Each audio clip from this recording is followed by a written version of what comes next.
कुछ चीज़ें ऐसी होती हैं लाइफ में जो कहीं क्रिएट नहीं की जा सकती हैं, उनको उस सिचुएशन में जा कर के ही मिलता है। उनमें सबसे बड़ा एग्जाम्पल है आपका मॉक इंटरव्यू। एक एटमॉस्फेयर है जो हम आपके लिए क्रिएट करते हैं टू मेक यू रियलाइज कि what is the actual purpose of the SSB, what is the actual standard of the SSB and what exactly they are needed in you. कि ये जो टेस्ट है ये आपकी पर्सनैलिटी का टेस्ट है, ये टेस्ट आपके व्यक्तित्व का है कि आखिर हर सिचुएशन जिसमें आपको ले जाया जाता है उन सारी सिचुएशंस में आपका रिएक्शन कैसा आता है। बिकॉज अल्टीमेट जब तक आपको रियलाइजेशन नहीं होगा तब तक जिस इंप्रूवमेंट की, जिस आउटपुट की और जिस रिजल्ट की एक्सपेक्टेशन आप खुद से कर रहे होते हैं वो रिजल्ट क्रिएट कर पाना आसान नहीं हो पाता।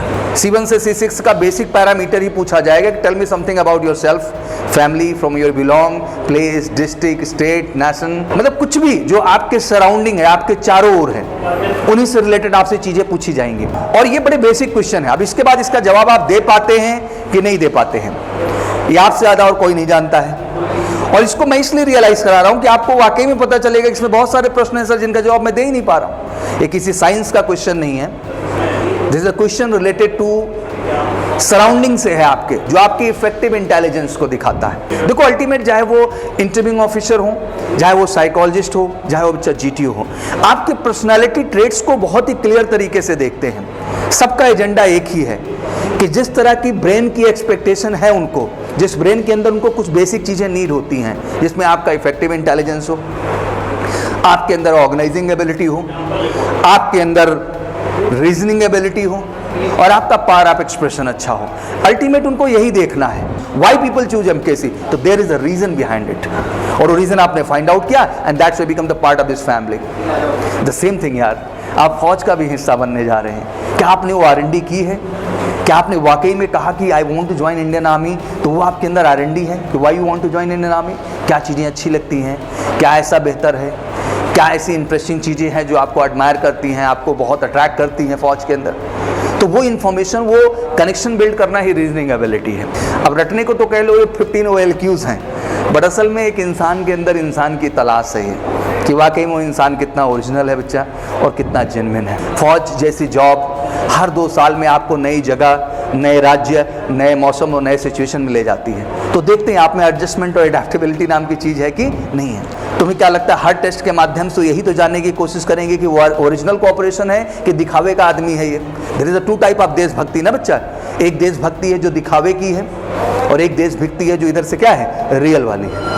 तो रियल तो फाइंड आउट करेंगे। जानते बच्चा 3 बेसिक प्रोस्पेक्ट का टेस्ट है, मनसा, वाचा और कर्मणा। जिसको आप साइकोलॉजिस्ट को बोलते हो मनसा, इंटरव्यूइंग ऑफिसर आपका होता है वाचा और GTO होता है आपका कर्मणा। कभी कोई मन करा करे तो सौरभ सर के चैनल पे जाया करो और जो वाकई में रियल हीरोज हैं इस देश की, उनकी कहानियां जाके देखो, then you will realise the real heroism. Speed of decision फौज का सबसे अहम रोल है कि डिसीजन एबिलिटी तो आप में स्पीड होनी चाहिए। तो PIQ में जो भरी ईमानदारी, अगर आपने ज़िंदगी में सिंपल किसानी भी की है, अगर आप फार्मर के रोल में भी जा रहे हैं, एक गार्डनर के भी रोल में जा रहे हैं, तो कोई बुराई नहीं होती है। बस अगर गार्डनर के रोल में जाएंगे तो फिर वो गार्डनर से रिलेटेड सारे क्वेश्चन पूछ डालेगा कि आखिर किस तरह के किया, क्या किया, कब पानी देना होता है, कब फल आता है, कब फूल आता है, वो कोई क्वेश्चन नहीं छोड़ने वाला आपसे, ठीक है ना। तो बी रेडी, आप जो भी चीज़ उधर रख रहे हो it should be very original and very natural. उनका एक्सप्रेशन केवल इस बात के लिए अच्छा नहीं, उनका कम्युनिकेशन केवल इस बात के लिए अच्छा नहीं कि उनको इंग्लिश अच्छा बोलना आता है, उनके पास कंटेंट भी है, नॉलेज भी है, इंफॉर्मेशन भी है। आप इस चीज का वैल्यू समझना सीखो पहले। Once you have a content, information, knowledge about the topic, तो लाजमी सी बात है कि आपका कॉन्फिडेंस लेवल क्या होगा बेटा, अप होगा। लैंग्वेज एक माध्यम है उन बातों को एक्सप्रेस करने का, लैंग्वेज कंटेंट नहीं है, लैंग्वेज इंफॉर्मेशन नहीं है, इंफॉर्मेशन इंफॉर्मेशन है, कंटेंट कंटेंट है, उसको एक्सप्रेस करने का माध्यम एक लैंग्वेज है। Morning everyone, please sit down. तो how many year for the NDA entry? Raise hands. The maximum for the NDA entry, हाँ, दैट्स गुड। तो how many is the first time and repeater here? कितने लोग इसमें repeater हैं? Raise hand. 2 people are repeaters, okay. Rest are fresh, सारे के सारे fresh हैं। चलिए बहुत बढ़िया। और किस एंट्री के? एफकाइट एंट्री के? Raise hand, okay. और कोई एंट्री बच रही है? कौन सी? एनसीसी स्पेशल कितने हैं? Raise hand. ठीक है, it's NCC 52. Have you got the date selection link and all? Still not waiting for that, na? Even the same thing for the TGC too. TGC and SSC Tech and NCC, 3 entries go always together. तो वो तीनों ही लोग इसमें waiting में हैं for their date selection link. But it will come soon. जल्दी ही आपका date selection link आने वाला है.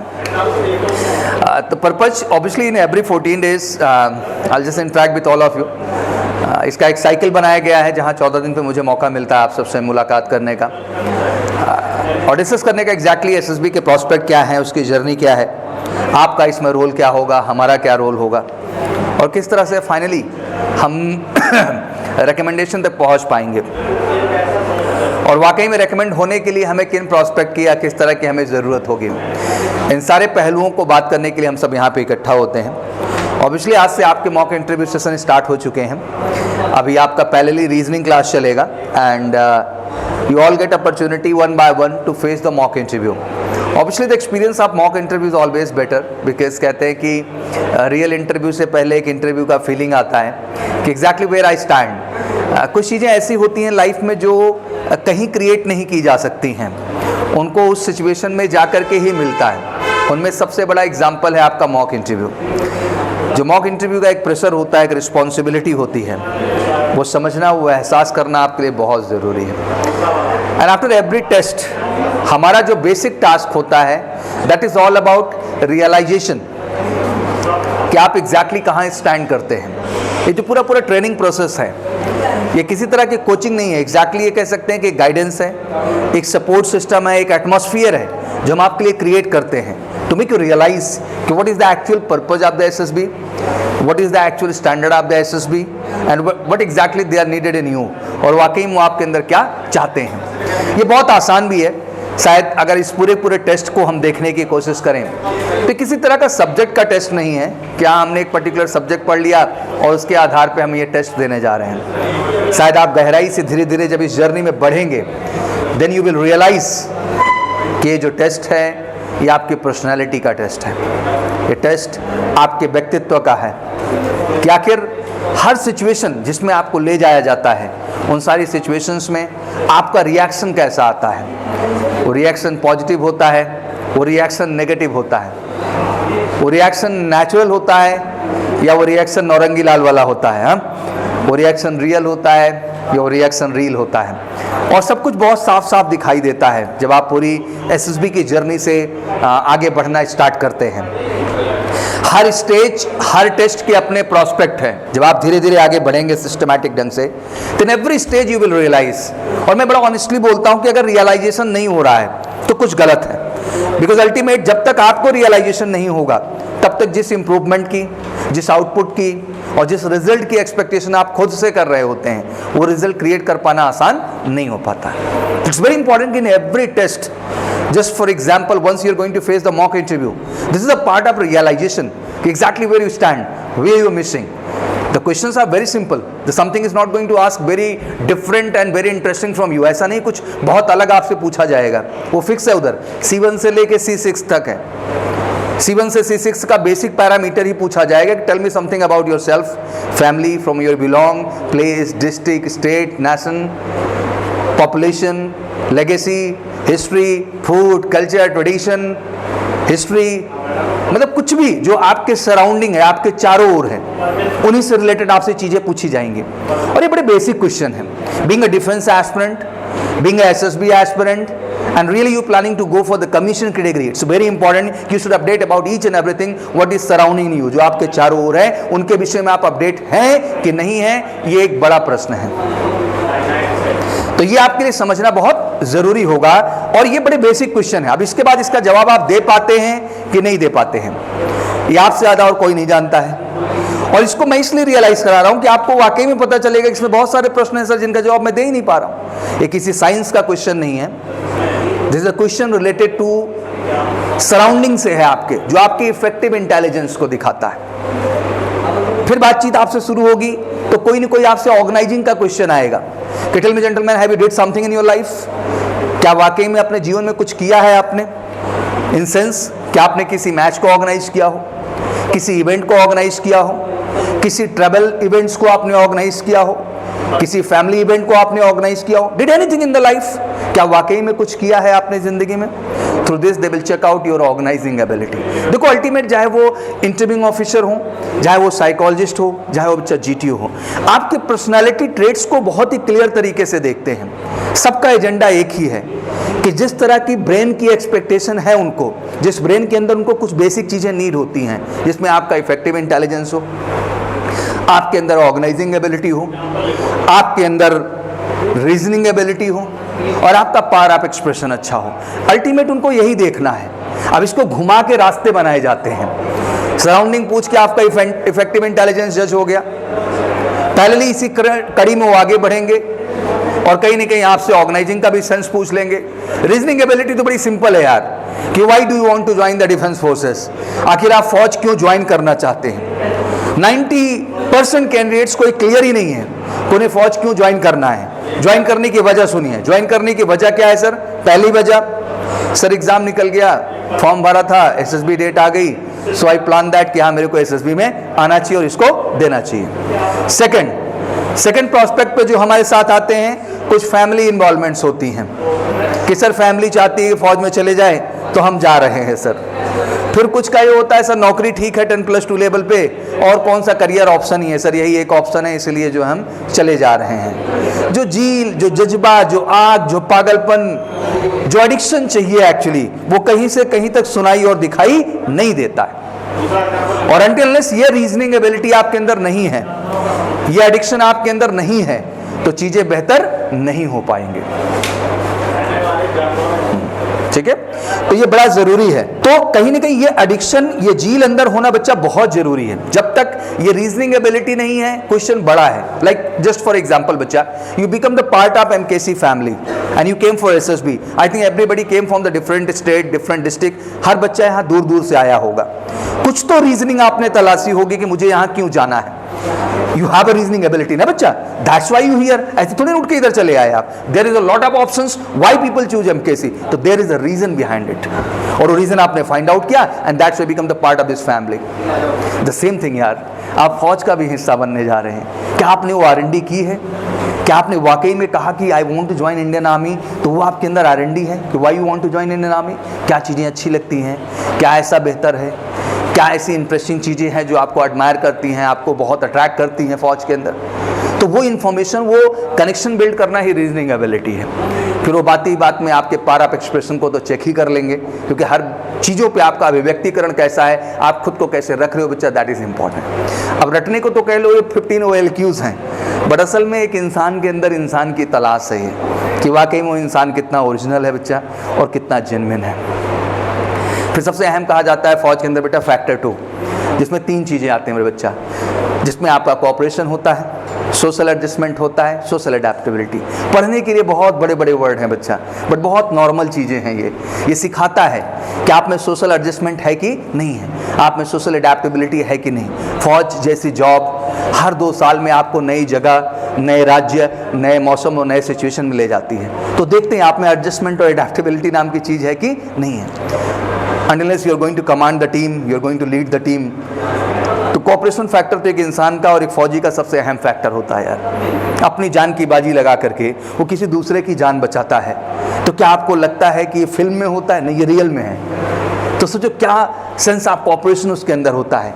तुम्हें क्या लगता है हर टेस्ट के माध्यम से यही तो जानने की कोशिश करेंगे कि वो ओरिजिनल कोऑपरेशन है कि दिखावे का आदमी है ये? There is a 2 type of देशभक्ति ना बच्चा, एक देशभक्ति है जो दिखावे की है और एक देशभक्ति है जो इधर से क्या है, रियल वाली है। तो रियल तो फाइंड आउट करेंगे, बिकॉज अल्टीमेट जो वहाँ खड़ा है ना, जिसकी वजह से इधर हम सुकून की सांस लेते हैं, जिसकी वजह से हमारी लाइफ आसान है और हम इंजॉय कर रहे हैं, इट्स बिकॉज ऑफ देम, उनकी वजह से संभव हुआ है। तो सोचो कितने ओरिजिनल और कितने जेन्युइन लोग होंगे, तभी ये पॉसिबिलिटीज़ क्रिएट हो पा रही हैं। मेरा ओवरऑल जो समझाने का उद्देश्य है बच्चा कि टेस्ट को बहुत हाइपर जोन में मत ले जाइएगा। आपको लगता होगा बड़ा बड़ा स्क्रीनिंग टेस्ट, नहीं, इतना बड़ा स्क्रीनिंग टेस्ट नहीं है, सिंपल टास्क है यार।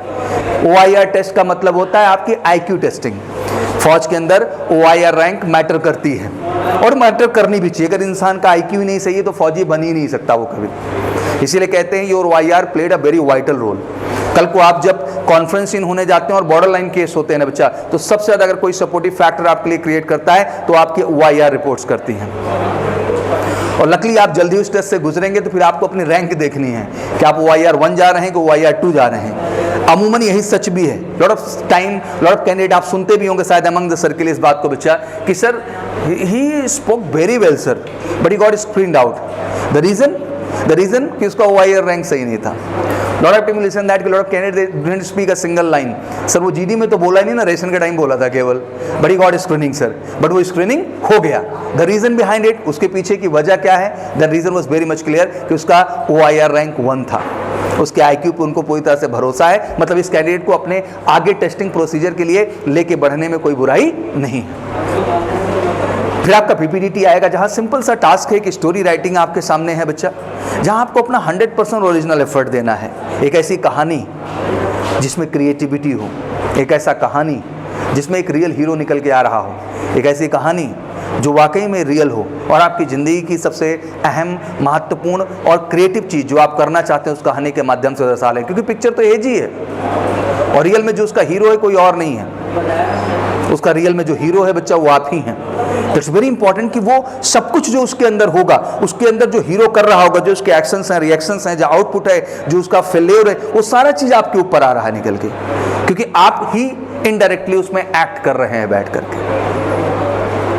It's very important to realise कि हर टेस्ट बड़ा जेन्युइन है सर, और जब तक वो जेन्युइन पना नहीं आएगा, this test is very tough बेटा। जिस दिन वो नेचुरल पना आ गया, जेन्युइन पना आ गया, you are the perfect, nobody is going to stop you. जानते बच्चा 3 बेसिक प्रोस्पेक्ट का टेस्ट है, मनसा, वाचा और कर्मणा।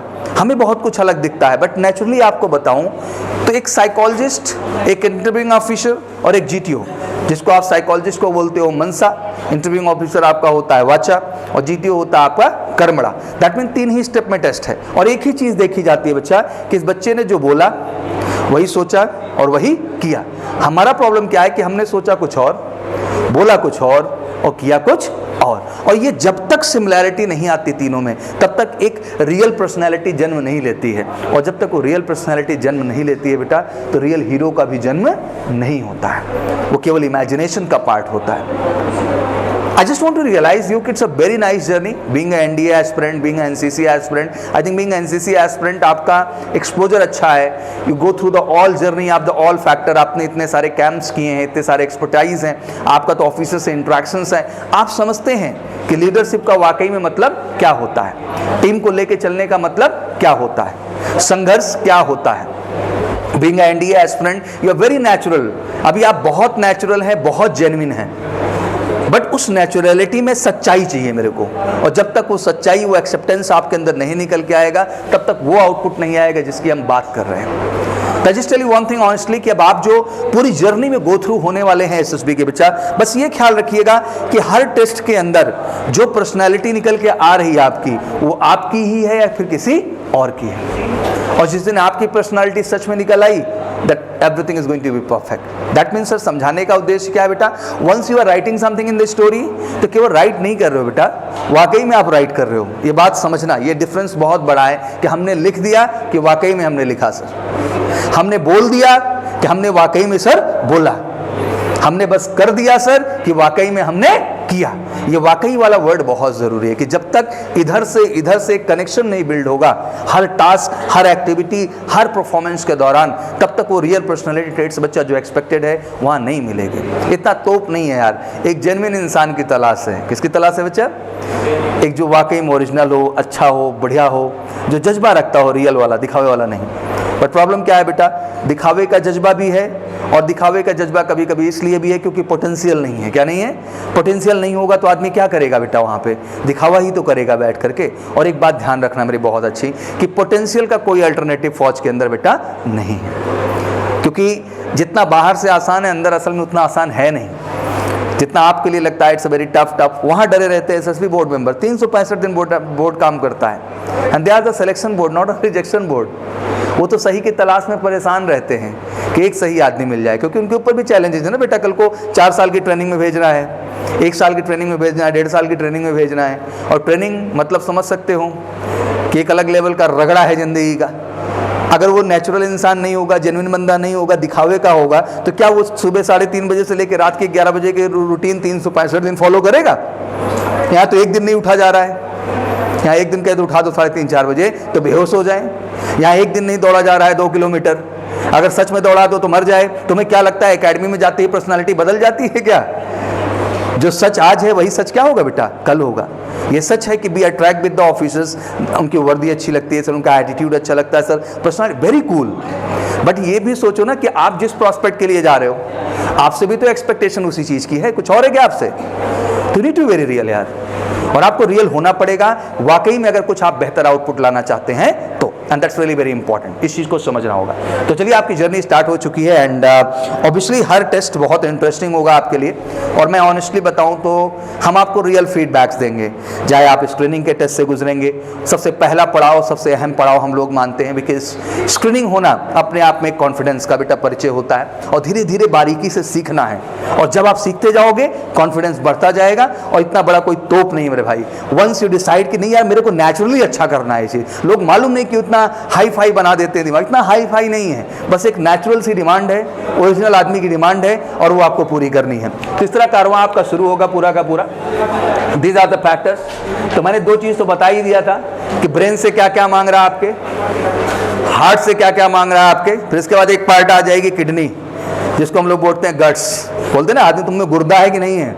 हाँ, गुर्दा यहीं से चेक होता है, तो गुर्दे में भी इसने मांग रखा है। क्या क्या मांग रखा है कि बंदे को इनिशिएटिव लेने की आदत होनी चाहिए। कभी भी फौज जाती है, भले सोल्जर इतने सारे रहते हैं, बट कमांडर ही लीड करता है, चाहे वो कैप्टन के पद पे हो चाहे वो मेजर के पद पे हो, लीड कौन करता है? वही करता है। तो वो इनिशिएटिव लेने की नहीं मैं लीड नहीं करूंगा, मैं तो ऑफिसर हूँ, ऐसे थोड़ी ना चलता है भाई। Being officer you need to take always initiatives. आप इनिशिएटिव्स आपको लेने पड़ते हैं। कभी कोई मन करा करे तो सर के चैनल पे जाया करो, और जो वाकई में रियल हीरोज हैं इस देश की, उनकी कहानियां जाके देखो। Then you will realise the real heroism, then you will realise what is all about officers in the defence forces. वाकई में जो डिफेंस फोर्सेस के अंदर ऑफिसर्स हैं वो कौन हैं, क्या हैं, और उनका वास्तविक मतलब क्या है। समझ में आ रही बात? It's very important. You need to have a self confidence always. आपका आत्मविश्वास हमेशा मजबूत होना चाहिए, और कोई दूसरा आके नहीं बढ़ाएगा। आपका खुद का कॉन्फिडेंस लेवल अच्छा होना चाहिए, जो भी चीज़ आप कर रहे हो।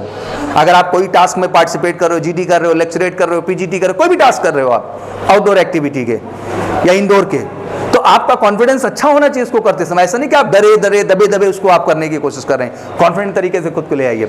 स्पीड ऑफ डिसीजन फौज का सबसे अहम रूल है कि डिसीजन एबिलिटी तो आप में स्पीड होनी चाहिए। अगर उसमें स्लो हो गए तो सामने वाला ठोक के जाएगा भाई। तो it's very important ability to influence the group, because being a commander, being a leader, this qualities matter a lot. Exactly कि आप में एक क्षमता होनी चाहिए to create a impact among the group, कि आप जब बोलना स्टार्ट करो, जब आप कहना शुरू करो, तो आपका एक इम्पैक्ट बना। और कभी भी आप डिस्कशन में बैठते होंगे, मैं आपसे भी ये जानना पूछना चाहूंगा, आपके ग्रुप में कोई ना कोई कैंडिडेट जब ऐसा बोलता होगा तो आप लोग उससे इंप्रेस होते हैं कि नहीं, इन्फ्लुएंस होते हैं कि नहीं होते हैं? तो बस यही एटीट्यूड अपने अंदर भी लाना है कि आप भी जब एक्सप्रेस करना शुरू करो, बोलना स्टार्ट करो, तो लोगों के ऊपर इन्फ्लुएंस और एक इंपैक्ट का जाना बहुत जरूरी है। नहीं पड़ रहा है तो कहीं ना कहीं वो गड़बड़ है। और लाइवलीनेस, हमेशा जीवंतता रहो, कभी हारने का एटीट्यूड नहीं होना चाहिए। हमेशा आप में एक जीवित जिंदा दिली का होना बहुत जरूरी है। हर सिचुएशन में, अच्छा हुआ बुरा हुआ, एक टास्क गड़बड़ हुआ, निराश होकर बैठ गए, क्यों भाई बैठ जा रहे हो? अरे यार अगले को अच्छा करेंगे, उसके बाद वाले को अच्छा करेंगे। तो ऐसा भी सोचने का जरूरत नहीं कि एक टास्क गड़बड़ हो गया आपका, या एक आपने जो एक्टिविटी की गड़बड़ हो गई तो आपने सोचा नहीं मैं तो खत्म इंसान हूं। नहीं, आप में हमेशा होना चाहिए कि नहीं, अगले स्टेप पे मेरे को अच्छा करना है, बेहतर करना है। और अंत में आप डिटर्मिनेशन, करेज और स्टैमिना का तो कोई तोड़ है ही नहीं। ये फौज का सबसे अहम फैक्टर होता है, और ये आपके अंदर चाहिए ही चाहिए जो आपकी जर्नी है। This a 14 days journey when you will go very systematic like this week. जैसे आपका मॉक इंटरव्यू सेशन शुरू हो चुका है आपका, with this OIR classes will run. इसके साथ आपका कंटिन्यूअस रीजनिंग क्लासेस चलेगा, and we given the enough practice set in your book and in the workbook में। और हमने OIR की बुकलेट में आपको कंप्लीट एक्सरसाइज दे रखा है, जो कि एनफ है। अगर इतना कर लिया जाए तो OIR रैंक 1 आने में कोई दिक्कत नहीं होगी। But practice make a man perfect. पढ़ना पड़ेगा, करना पड़ेगा, खाम का हीरो मत बनिएगा, क्योंकि OIR में अक्सर देखता हूं कंसंट्रेशन आप कम कर देते हैं, इस वजह से मामला गड़बड़ हो जाता है। And obviously for that after interview will start with your GTO part, जहां आपका प्रॉपर टास्क इंडोर आउटडोर सारे रहेंगे। Then you will go for the screening and psychology as usual. This is obviously everyday 9 to 10 जो आपका schedule होता है 1 घंटे का, ये मौका होता है। PPT टेस्ट चलता है इसमें डेली। आज क्या था 9 to 10 में आप लोगों का? What you did in 9 to 10 slot today? मतलब आज 9 से 10 के स्लॉट में क्या किया आप लोगों ने? PIQ फॉर्म फिलिंग आज था, उसकी प्रैक्टिस की आप लोगों ने। आप PIQ जस्ट लाइक योर जन्म कुंडली, हाँ, everything whatever is going to happen in the psychology, GTO, interview, सब कुछ उसी पे बेस्ड होता है। तो उसको बड़ा अच्छे से भरना होता है। उधर जब AR राउंड होता है SSB बोर्ड के अंदर, तो उधर ही बड़ा डॉट लगाता है, JCU रैंक का अधिकारी आता है, उधर ऑफिसर नहीं आता, जूनियर कमीशन ऑफिसर आता है और खुद डांटता है खड़ा होकर के। हाँ, गलती किया तो फिर इतना डांटेगा कि दिमाग सही हो जाए। तो उसको बड़ा ईमानदारी से और बड़ी सच्चाई से क्या करना पड़ता है? भरना पड़ता है। कटिंग कुटिंग करना अलाउड नहीं है। And PIQ is all about, कभी कभी बच्चे बहुत डरते हैं यहाँ पे बैठ करके कि sir I am not expressing lot of thing in that level which other candidate are expressing. जैसे कुछ लोग हम हॉबी से अट्रैक्ट होते हैं, इंटरेस्ट से अटैक होते हैं, उनकी स्पोर्ट्स एक्टिविटी से अट्रैक्ट हो जाते हैं। नहीं, आप अपना नेचुरल रखो, आपका जो है वो आपका होना चाहिए। अब ऐसा नहीं कोई बोल रहा है कि मेरा जो टारगेट है लाइफ का उसमें मैं कॉइन कलेक्शन रखता हूं, तो उसको देख के आपने कह दिया मेरी भी हॉबी कॉइन कलेक्शंस है। फिर किसी ने कहा नहीं यार मैं तो चेस खेलता हूं, मैं पोलो खेलता हूं, मैं ये करता हूं, मैं वो करता हूं, तुमको पता नहीं क्या होता है। लेकिन बोले तो डूड बनने के लिए हमने क्या कर दिया, वो चीज़ हाईलाइट कर दी, तो कल को उसको आंसर भी देना होता है। तो PIQ में जो भरी ईमानदारी, अगर आपने जिंदगी में सिंपल किसानी भी की है, अगर आप फार्मर के रोल में भी जा रहे हैं, एक गार्डनर के भी रोल में जा रहे हैं, तो कोई बुराई नहीं होती है। बस अगर गार्डनर के रोल में जाएंगे तो फिर वो गार्डनर से रिलेटेड सारे क्वेश्चन पूछ डालेगा कि आखिर किस तरह के किया, क्या किया, कब पानी देना होता है, कब फल आता है, कब फूल आता है, वो कोई क्वेश्चन नहीं छोड़ने वाला आपसे, ठीक है ना। तो बी रेडी, आप जो भी चीज उधर रख रहे हो it should be very original and very natural. उसके लिए प्रैक्टिस भी कर लो, रिहर्सल भी कर लो, रियल भी कर लो, जिससे आपको उस चीज को लेकर कल को दिक्कत ना होने पाए। And the 9 to 10 is the special session for you. हम इसमें ज्यादा से ज्यादा बच्चा आपको PPDT राउंड कराएंगे। क्या कराएंगे बच्चा? सो get the maximum practice round, ज्यादा से ज्यादा आपको मिले राइटिंग का, एक्सप्रेशन का, राइटिंग का, एक्सप्रेशन का, ज्यादा से ज्यादा practice which will help you lot in the complete screening round. पूरी जर्नी आपकी होगी, इंडिविजुअल फीडबैक हर चीज के मिलेंगे आपको, GTO से लेके साइकोलॉजी से लेके स्क्रीनिंग तक। करंट अफेयर सेशन में रुकते हो daily. Next again important activity, और एक बात सुन लो, करंट पढ़ने का एक नेचर डेवलप कर लेना अंदर। नेचर से क्या मतलब है सर आपका? बेटा you need to update about each and every neighbouring country situation. जितना भी अपना नेबरिंग कंट्री है उसका रिलेशन का जर्नी आपको पूरा पता होना चाहिए। अगर इंडो पाक रिलेशन की करंट सिचुएशन की बात तुमसे हो रही है तो लाजमी सी बात है कि 1947 से लेकर अब तक की कहानी तुम्हारे दिमाग में क्या होनी चाहिए? क्लियर होनी चाहिए। नहीं है तो आप कॉन्फिडेंट आंसर्स नहीं दे पाओगे। And you are not allowed to be a biased. आप कोई बायस्ड होकर जवाब नहीं दे सकते हो। अगर रसिया यूक्रेन इशू चल रहा है तो तुम किसको सपोर्ट करोगे? रसिया को कि यूक्रेन को? है किसी को नहीं, सही को। किसको सपोर्ट करोगे? जहां पे रसिया का स्टैंड होगा वहां रसिया का स्टैंड सही रखोगे, और जहां यूक्रेन का स्टैंड होगा सही वहां यूक्रेन का रखोगे। हर चीज का तुमको प्रॉस एंड कॉन्स समझना चाहिए। पागलों की तरह जवाब नहीं दिया जाता है, लेकिन यही जानना काम है आपका। नहीं जानोगे तो फिर वही बच्चों जैसा रिएक्शंस दोगे। और अगर आप इतनी बड़ी जिम्मेदारी के लिए जा रहे हो, can't answer like a child ना बच्चा, you need to answer very mature. आपको बहुत मैच्योरिटी से आंसर देना होगा हर मुद्दे पे। तो इसके लिए जरूरी क्या होगा सर? हर मुद्दे को गहराई से समझना एंड अपडेट एवरीथिंग। आप ऑफलाइन स्विस स्कूल में तो क्लास करने ही आते हैं 7 to 8, 38, 7 to 8 भी आपको ऐप आप लोगों ने डाउनलोड कर लिया है। MKC क्लासरूम ऐप डाउनलोड कर लीजिए बेटा। वहाँ डेली आपका एक करंट अफेयर और एक स्पोकन का क्लास चलता है, ऑनलाइन चलता है, ये फ्री ऑफ कॉस्ट है आपके लिए। उसको MKC क्लासरूम आप डाउनलोड कर लेंगे बेटा। 10:45 से 11:30 डेली उसका PDF भी वहाँ मिलता है बच्चा। क्या मिलता है? जो कि डाउनलोडेबल होता है, तो डाउनलोड कर सकते हैं, मतलब अच्छा मैटर रहता है। और डेली बेटा कम्युनिकेशन क्लास भी आपका चलता है, जहाँ आपको इंटरेक्टिव करने का मौका मिलता है। This is online platform for the all SSB aspirant, क्योंकि SSB के बच्चे हमारे पास ऑफलाइन ही नहीं होते, उतने ही बच्चे हमारे पास ऑनलाइन भी पढ़ते हैं पूरे भारत से, ठीक है ना। तो we connect both them together, हम उनको साथ में लाते हैं। We conduct interactive activity with them, जहाँ आपको ऑनलाइन बोलने का मौका मिलता है। तो कुछ नहीं करना होता, बस ऐप में होता है, लाइव सेक्शन में जाकर क्लिक करेंगे, खट्टे से इस क्लास से आप कनेक्ट हो जाएंगे। ये एक्सेस आपको ही मिला हुआ है, तो प्लीज़ उसको ऐप को एक्टिवेट कर लीजिए आप लोग, ठीक बच्चा।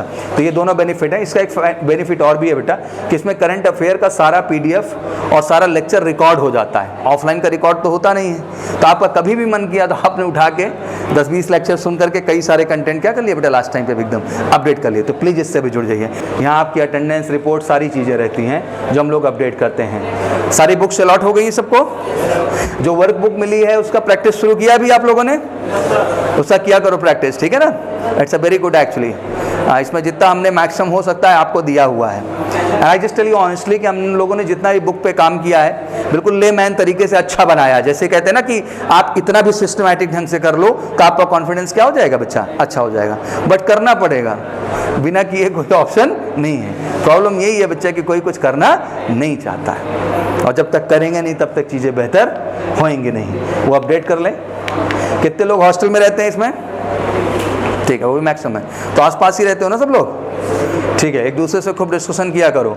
This are the medical facility what we provide, because we believe कि मेडिकल भी एक प्रक्रिया होती है जिससे आपको गुजरना चाहिए, जहाँ सर के बाल से लेके पैर के नाखून तक की टेस्टिंग है, जहाँ आई एक्सपर्ट आपके अलग हैं, ENT के एक्सपर्ट्स अलग हैं, डेंटल एक्सपर्ट्स आपके अलग हैं, मसल्स एक्सपर्ट्स आपके अलग हैं, पैथोलॉजी डिपार्टमेंट अलग है, EEG अलग है, ECG अलग है। 27 तरह के तो केवल ब्लड रिपोर्ट्स होती हैं जो यूरिन टेस्ट से लेकर हर चीज़ एनालाइज की जाती है। तो इट्स वेरी रीजनेबल। आपको समय मिले तो अपना बॉडी टेस्ट भी एक बार आपको कराना चाहिए। बॉडी टेस्ट कराने के भी अपने फ़ायदे होते हैं। Obviously reach to the ground once you complete the task. आ जाएं करो सर। इन बच्चों को सर क्लासरूम ऐप के विषय में नहीं बताया जाता, where they get everyday current affair class and this. Obviously I will come on Tuesday, daily you should do same thing on Monday and every Monday you should do this. हाँ, मतलब ये routine का हिस्सा होगा and so make them alert. देखिए sir, task तो है ही, बच्चे अभी हैं क्योंकि लॉट ऑफ जैसे FCAT वाले ही हमारे बच्चे हैं तो they are from the BTech background, otherwise they are working somewhere. तो क्या होता है कि उतना नहीं इन्वॉल्वमेंट रहा कभी इन लोगों का जिस लेवल पे होना चाहिए। जी, मैंने उसको भी ऐड किया इनको सर, एंड कम्युनिकेशन भी ऐड किया और इनको वही वैल्यू समझाई। एक्चुअली क्या होता है सर, ये थोड़ा सा डर जाते हैं। इनको बस ये समझना है कि SSB बहुत खूबसूरत जर्नी है, बट ये कि उसके लिए रियल होना पड़ेगा। एक बच्चा आज ओरिजिनली डिसाइड कर ले कि मेरे को इस अटेम्प्ट में सर रिकमेंड होना है, बस वो डिसाइड कर ले 100%, उसको कोई रोक ही नहीं पाएगा। प्रॉब्लम यार हम खुद से ही नहीं डिसाइड कर पाते हैं। कभी भी आप दुनिया में अपनी सफलता दूसरे के कहने से नहीं मिलती है। आपकी सफलता किस बात पे डिसाइड होती है?